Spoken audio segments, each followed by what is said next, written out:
Well, welcome to today's webinar on postgraduate study options in Middle East and Central Asian Studies at ANU. My name is James Piscatori. I'm at the center. I teach in various aspects of Islamic politics and the politics of the Middle East region. And I'm joined with my colleague, Dr. Jessie Moritz, who works in political economy. And in a moment, Jessie will have an opportunity to explain her work. But first, just a matter of housekeeping. If you do have any questions during the webcast, and I hope that you do, please submit them through the Q&A function, because if you do it through the chat window, we won't be able to see it. So thanks. Let's get started. Let me take you through an overview of the Center for Arab and Islamic Studies. There we are.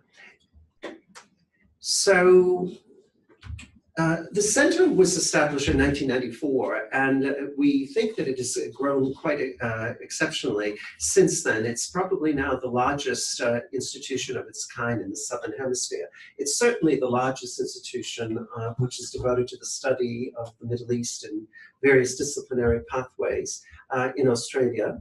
And as I'll try to develop in a moment, it's one of the few places that offers courses in languages that are not taught anywhere else in Australia. So we're quite proud of that, and think that we do contribute to a sort of a national responsibility in that way. We have a very vibrant undergraduate courses and large number of students, something like 1,000. And we have something like under 150 postgraduate students, which includes masters and PhD students. So the degree that we offer at the postgraduate level is the Master of Middle East and Central Asian Studies. And I'll try to take us through the courses and concentrations in a moment. But of course, after that, there's also the PhD. There is an advanced master's of Middle East and Central Asian Studies, which involves the writing of a thesis. So the structure of the course is 16, the degree program, Master of Middle East and Central Asian Studies, is 16 courses or 96 units.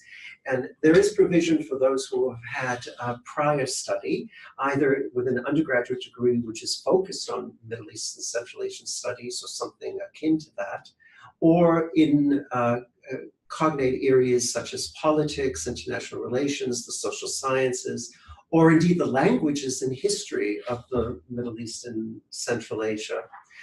So this would, in a sense, give one the opportunity to have a sort of step forward and a step up on the number of credits that's required. So in addition to the coursework structure, which is the 16 courses, there's also something called the Master of Advanced Studies in this area. And this would require the writing of a sub-thesis, which is equivalent to 24 of those units, or essentially 4 courses. This would be something that would be done in cooperation with the supervisor and according to the subject matter, and also how one had done prior to that in the coursework. We've got several students doing that this term on a range of topics, both from Islamic thought, political economy, and various other aspects of Middle Eastern and Central Asian studies. It's turning out to be more popular in some ways than we had anticipated. These are examples of the courses which are offered, and so they, as you can see, they range quite widely. Those which deal with politics and international relations of the region, such as Islam, the West, and international terrorism, or the geopolitics of Central Asia. I myself teach on Islam and democracy and Islam and world politics, but we also have other courses which are more historical and in a way, one could say, cultural. So study of Ottoman history, study of issues of development, which Jessie is responsible for, which will bring in matters of political economy, but also interacting with the societies and cultures of the region. So it's a pretty wide range of courses that are there. In addition to those, students would be able to do a certain number of electives outside of this list that's here. What does students do when they're here and afterward? Well, while they're at ANU and at our center, there's a very vibrant student life. There's a number of student societies, the Arabic Society, the Persian Society, Middle East Society, and these bring together students and staff together for a whole series of events. So the celebration of festivals in the region, certainly a large number of public speeches we have by visiting dignitaries from the region, and also from say the government here and elsewhere on subjects of sort of contemporary importance, but also larger ones. So fairly recently, we've had the foreign minister of Iran speaking to a huge audience, something like 1,200 people, and it was certainly a very interesting take on current Iranian foreign policy.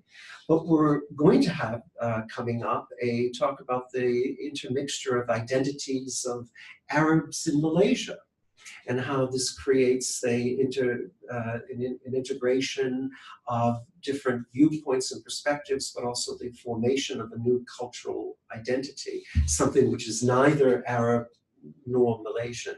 So that's more on the historical and the cultural side. We also have a very vigorous program of languages. So as I mentioned earlier, CASO, our center here, is the only place in Australia that teaches 2 of the 3 languages of the Middle East, of the Muslim Middle East, and that is Persian and Turkish. Persian and Arabic are available online, but in addition to that, we have, in the case of Arabic, an advanced program where a certain number of students can go to the region, to the Middle East, for about a 6-week period in which they are only in an Arabic-speaking environment.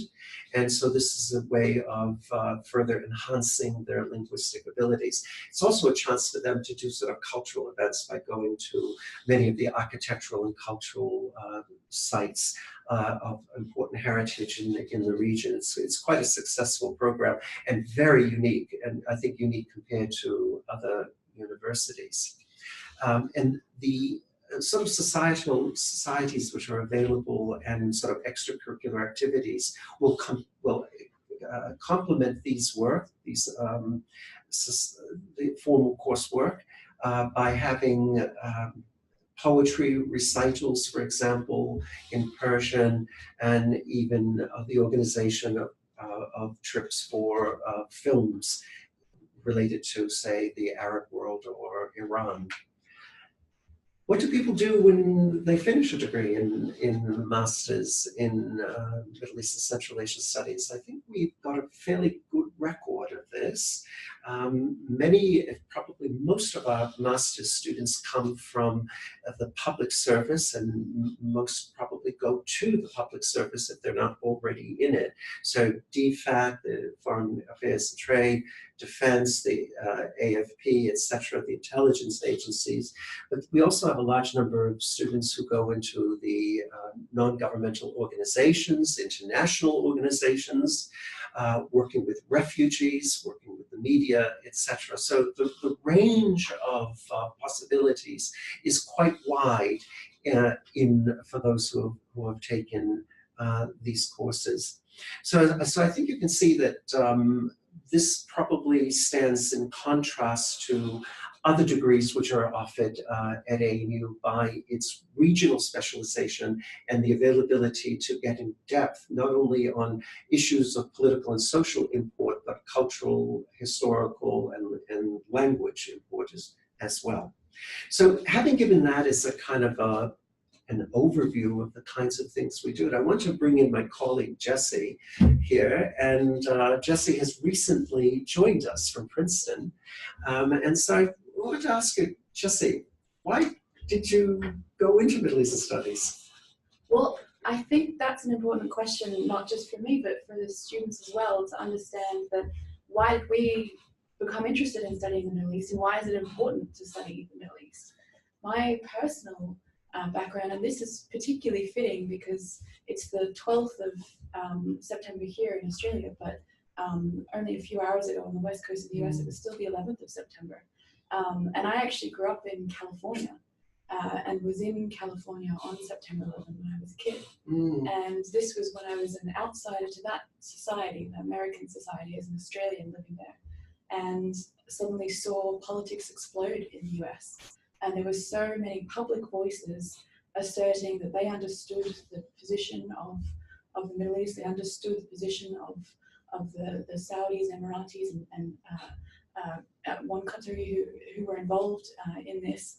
And on the other hand, I lived in a very liberal area of California, which was the Bay Area, Berkeley, which, if anyone's familiar with Berkeley, they'll know that it's a very anti-establishment, very leftist area. So there was a challenge to that narrative at the same time. So then that particular moment in American history, I think, was a moment where people were trying to understand, what is this region? What are the politics of this region? Why is this so important for us? This is clearly so important for us to understand, but what is happening in the region? And I think we're seeing that again now in studies of the Middle East, is that there's still not enough understanding of this region. And I think we have a lot of students who come in because they just want to understand this incredibly problematic region, but very fascinating and a region with a great civilizational history, with fascinating culture, a little bit better. One of the arguments that we often hear is that, if there's a war, then wow, I've got a reason why I want to study the Middle East. So if the Arab-Israeli war flares up, or etc., that's the reason to it. But what happens when there isn't that sort of excitement? Do you think it's still important it's an important region enough to spend 2 years studying? Well, I mean, I'm a little biased on this, but yes, absolutely. I mean, even the culture and the history of this region is absolutely fascinating. We have another lecturer at the center who's doing a project on the history of the other is not quite the right word. The political economy term would be lumpenproletariat. But she's basically looking at the undesirables in the history. Subalterns. The subalterns in Beirut, in the history of Beirut. It's absolutely fascinating, the things that she's uncovering. And this is not something that's being driven by wanting to understand the headlines. It's a good reminder that part of the work that we do in the center is to try to recover almost a lost history. So this another new colleague of ours, Stephanie Wright, is working exactly on what is called in other circumstances the marginals in Middle Eastern societies, not just women but lower class women, etc. And so this is an important way of recapturing that, I think, and bringing it into our studies. What was it for you? I mean, for people who aren't aware of Jim's background, you taught for a long time. You were at Oxford for a fair time. You were the head of school at the University of Durham. You were one of the people that students have an ability to engage with in very small class settings. If I don't know how large your master's courses are, 12 people in per course. Oh yeah, and of course the Oxford system would be one-on-one, so it was quite intense. My story is quite unusual because mine is the kind of backfiring of Catholic education. So I went to a Catholic school, and because it was run by the Jesuits, it's quite liberal, and so they introduced me to Islam. And so I don't think I was supposed to come away from the introduction to comparative religion being so interested in another religion, but I did.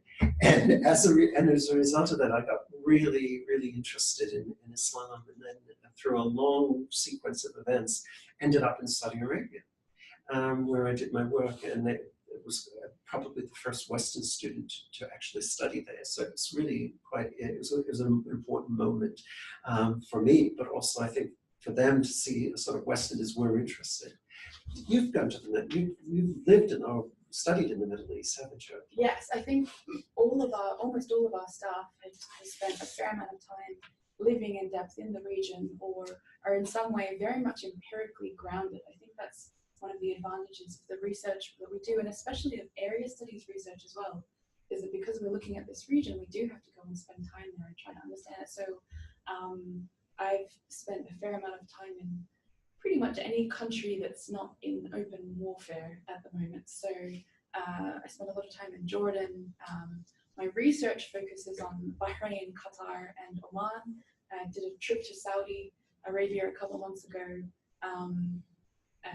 to Riyadh and to Jeddah, and a little bit of time in the UAE, and I'm hoping to go to Kuwait. So as you can see, I'm starting to specialize in politics of the Arabian Peninsula, the GCC country. I don't know if you're aware of it because you've just recently come, but one of our former recent students is now working in the United Arab Emirates, working your part of the world, working in the Gulf, and was kind of excited as a result of the studies to go up there and work.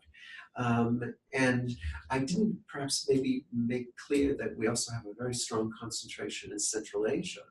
And one of our recent graduates has been working in Central Asia and in fact has become a reporter for The Guardian on Central Asian affairs. So it's so we're quite pleased that kind of academic pathway brought him into kind of a lived experience in the region. And the other thing is that because we're actually not looking at one region alone, we're looking at Middle East and Central Asia, what we can do is bridge area studies a little bit. There's often a sense of the Middle East is exceptional in so many ways, but I think studying the politics of Central Asia at the same time as you study the history and the culture of the Middle East, you can realize there is a lot of overlap. I mean, we do a lot on oil politics. Yes. And that's very relevant. Yeah. Energy politics is very relevant to those three. Well, and in fact, what we both work on, and so my Islam stuff obviously goes across, and your political economy stuff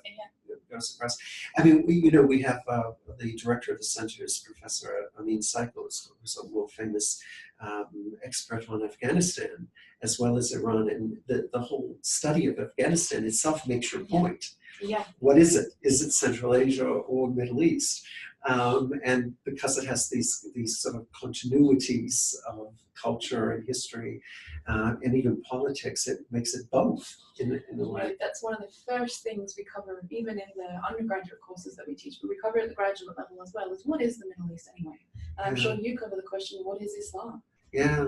And actually the question is not as easy to answer as you think. No, and I find the students really quite interested in this, and I'm doing a course this term on Islam and democracy, and I had a new master's student come in yesterday saying she's of Lebanese background, and she's particularly interested because Lebanon is supposed to have a democracy, but it barely functions most of the time. So how does it, and how does it fit in? Jessie, why don't you tell us a little bit more about what you're actually working on? So at the moment I'm doing a couple of projects, but one of the things I'm really interested in is because I work on the contemporary politics of the Arabian Peninsula, I've been having to read up a lot on the Gulf crisis. So this, of course, for anyone who's watching who's not familiar, was the conflict, not a violent conflict, but a diplomatic conflict that's emerged between Qatar and what are called really the GCC3, but they're also, if Egypt is included, we call it the Quartet. So the GCC3 is Saudi Arabia, the UAE, and Bahrain, and then Egypt is a major player as well. So that makes the Quartet or the GCC3. I tend to use the term GCC3 because I view them as the main drivers in this conflict, and I particularly view part of this is part of a leadership challenge there's a new generation of royals. We look at politics of monarchies in our courses at CASE and in my research as well. And we're talking about a new, perhaps more activist generation of royals who've come to power, and they're shifting what we long thought of as fairly status quo. I don't want to call it stable exactly, but stable for the Middle East. Politics of the GCC, that this set of 6 countries, Qatar, UAE, Kuwait, Saudi Arabia, Bahrain, Oman, had a regional identity. They had a sense of shared security interdependence. And we go into, so one of the things that we do in my courses, for example, is talk about the link between different theories, because we can be interdisciplinary in area studies, interdisciplinary in an area studies center, and we link international relations theory to the Gulf crisis. So we look at how So this crisis emerged essentially when there was a news report that claimed that the Emir of Qatar had said various things that were very, let's say, provocative at a public media, and this was published and reported on Qatar state television. The problem was, as the Qataris soon announced, they claimed that they'd been hacked, and the Emir had never said this. And there are some allegations that the hacking had been traced back to the UAE. So this is why this becomes, it's a fascinating thing to talk about, because it's filled with conspiracy theories, it's filled with the very opaque politics of monarchies, the long histories of relations between these countries in a region or sub-region of the Middle East. What are their attitudes towards Iran? Because a lot of the allegations that emerged from the GCC3 against Qatar were that Qatar sponsors terrorism, that Qatar is supporting Iran and Iran's meddling in the Middle East. This is the view of largely the Saudis and the Emiratis, but the Bahrainis as well, and the Egyptians. And you would know very much why the Egyptians are very sensitive to allegations that Qatar has been sponsoring the Muslim Brotherhood, which is what they usually mean by the term terrorist. There are some other groups on there, but the bulk of what they mean when they say Qatar sponsors terrorism is Muslim Brotherhood. So, do you think it's going to be settled? I think it's going to run and run.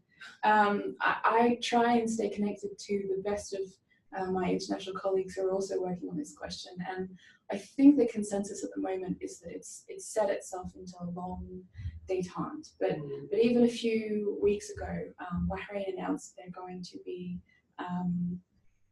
to cease granting any new visas to Qatari citizens. They had been granting a few in special circumstances. So it looks like we're solidifying, this may be the new politics of the GCC for at least the medium term. This is such a good example of the kind of things that we do. Yeah. Because as you say, and I didn't sufficiently emphasize the point about our interdisciplinarity, yeah. So that you can take this issue and disaggregate so many different strands of it.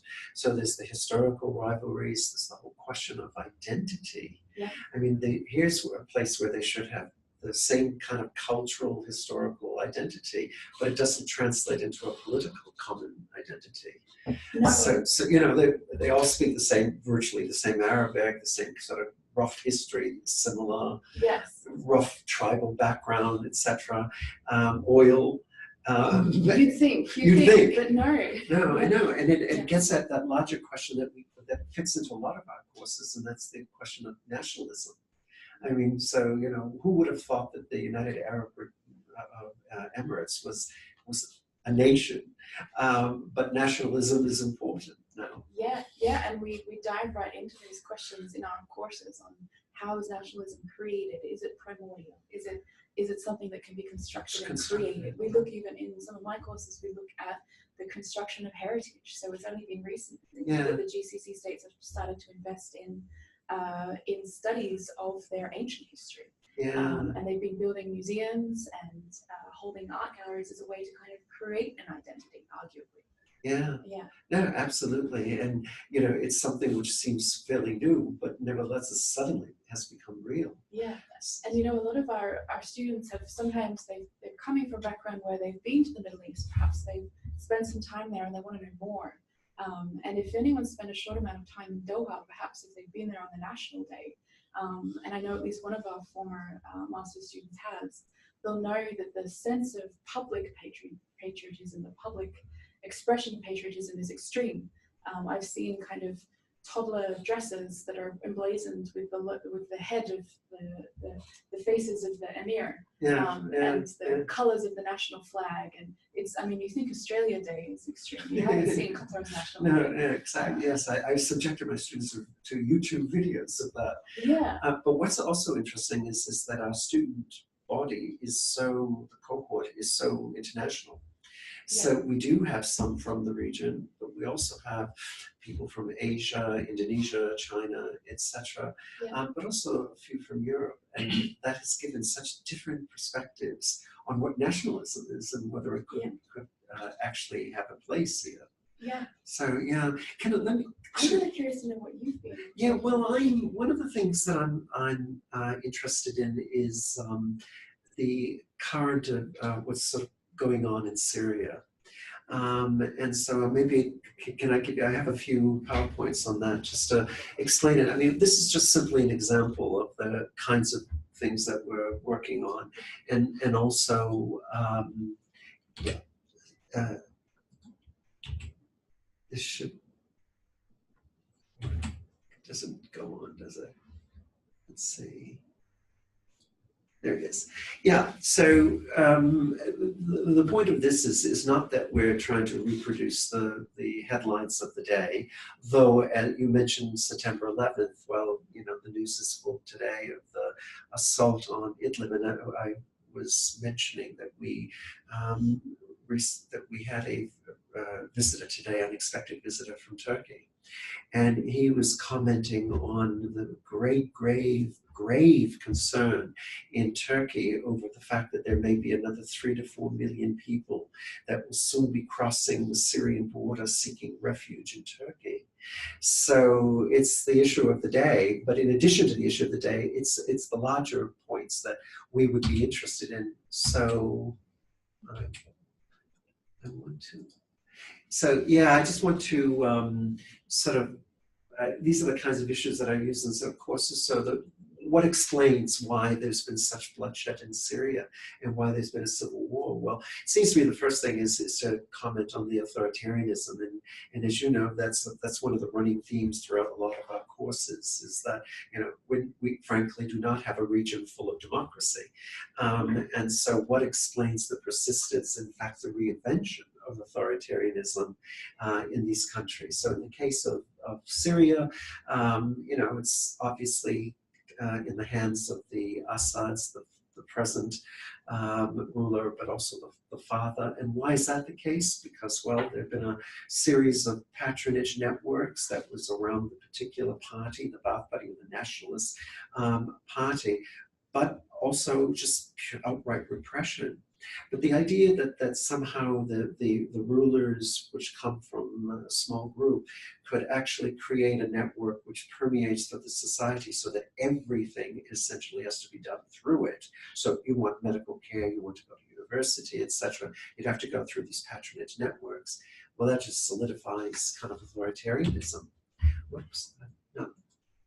So add that to the fact that I mentioned this group is sort of a narrow base group. Well, this is where ethnicity, sectarianism, which are also themes that just run across so many of our courses. This is so important in the case of Syria.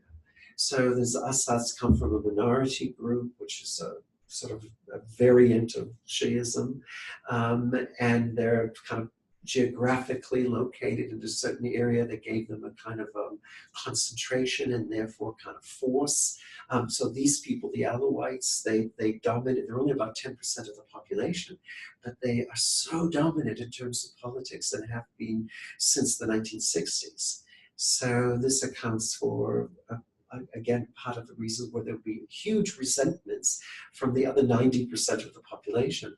Then add to that economic discontents, that's your stuff, and all kinds of problems going on within it, you know, failed reforms, corruption, etc. And then, of course, the Arab Spring, which is a subject that one could imagine occupies a lot of our attention. Since 2011, protests have been everywhere. So Tunisia, Egypt, Libya, Yemen. So why not Syria? Especially given all those other factors. So when the war broke out, I mean, we, as you know, we just had this horrible situation of it just breaks apart. And we then have so many different groups. In fact, some people say something to the effect of like 1,000 armed groups. When it all fragmented, it really fragmented to a large extent. But even though there was this fragmentation which complicated things, they themselves weren't able largely to agree, and so therefore that played into the hands of the regime and to their patrons. So great parts of Syria destroyed.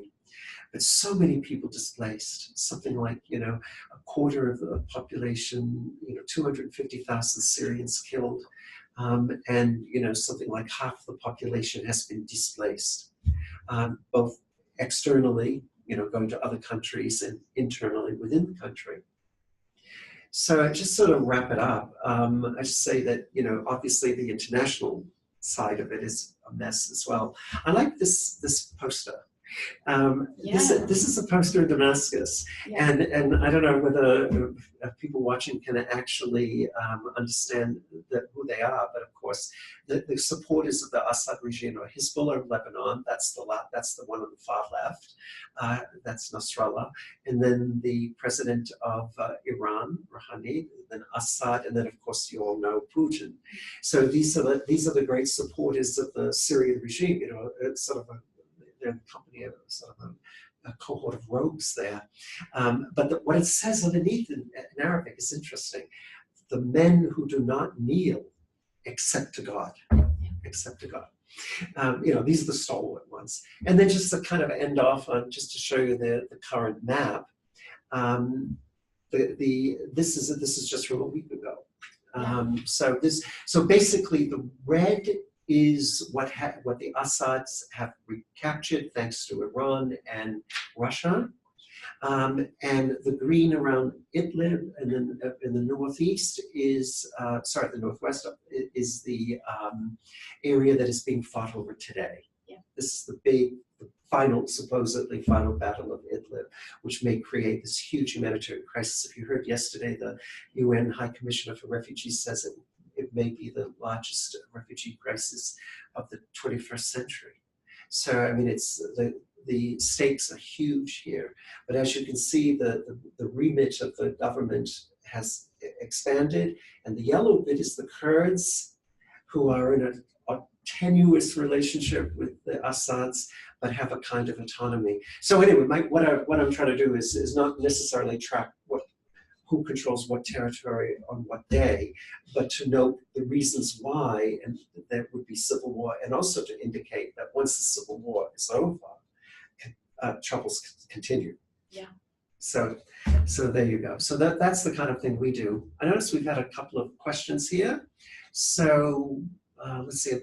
All the technical ones will go to Jessie now. Well, let me ask them, and then okay. I'll give you a chance since you're our acting director at the moment. Please. So, yeah. So one question we have is, what if I start in the master and decide I want to do research? You can do that. You can do that. That's the switching over to the advanced masters. However, you have to have a certain number of courses, which I, off the top of my head, don't know. But more importantly, you have to have a 70 average. So that's a distinction level average. So in the coursework that you will be required to do, so it's essentially most of the degree would be in coursework. And then if you have a distinction level average, then you can petition to change over to a research degree.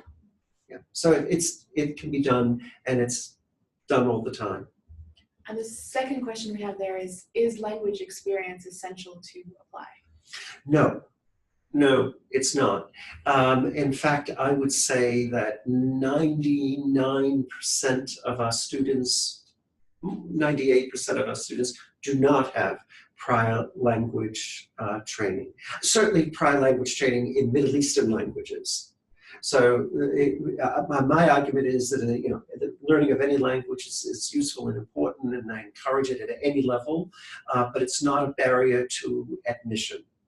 And here it's not required, but it would be encouraged for you to do it. Yeah, and of course, I mean, because we're the only center that teaches Persian and Turkish in Australia. That's right. The only place. Where else would you have studied it but with us? No, that's true. Yeah, that's true. So I don't know if there are any other questions. No.